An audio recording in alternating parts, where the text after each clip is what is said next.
नरेंद्र मोदी अपने जन्मदिन पर मां का आशीर्वाद लेने पहुंचे। मोदी 117 दिनों बाद मां हीराबेन से मिले।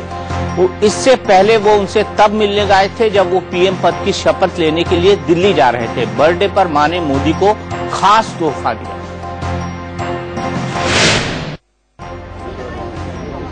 सुबह 7 बजे गांधीनगर के सेक्टर 22 में रहने वाली हीराबेन का प्रधानमंत्री बेटा जन्मदिन पर आशीर्वाद लेने पहुंचा।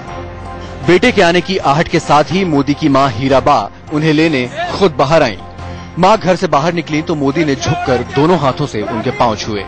मां ने भी पूरे मन से दोनों हाथ बेटे के सिर पर रख दिए। बाहर बरामदे पर ही 2 कुर्सियां लगी थीं। मोदी खुद भी बैठे और मां को भी कुर्सी पर बिठाया। इसके बाद मां हीराबा मोदी से बातें करने लगी। हाथों के इशारे से मोदी को कुछ समझाने लगी।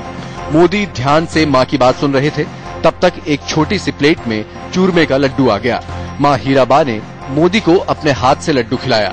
लड्डू खाने के बाद मोदी ने दोनों हाथ जोड़कर मां को प्रणाम किया। बेटे का मुंह मीठा कराने के बाद मां ने मोदी के हाथ पर 5,000 रुपए रखे।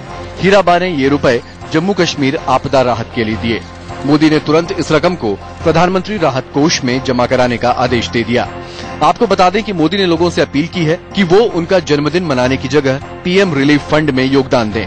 तकरीबन 3 मिनट तक बाहर बरामदे पर बैठने के बाद मोदी मां को लेकर अंदर चले गए।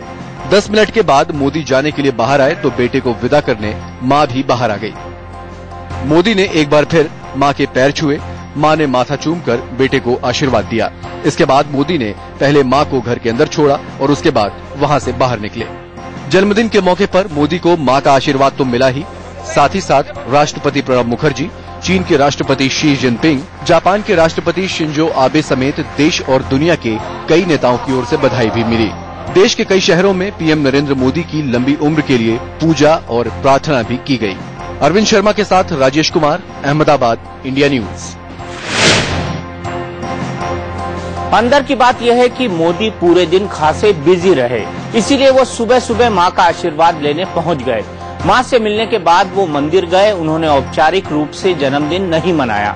मोदी ने अपने समर्थकों को भी इससे मना किया था और इसके बदले जम्मू कश्मीर के बाढ़ पीड़ितों की मदद करने को कहा था।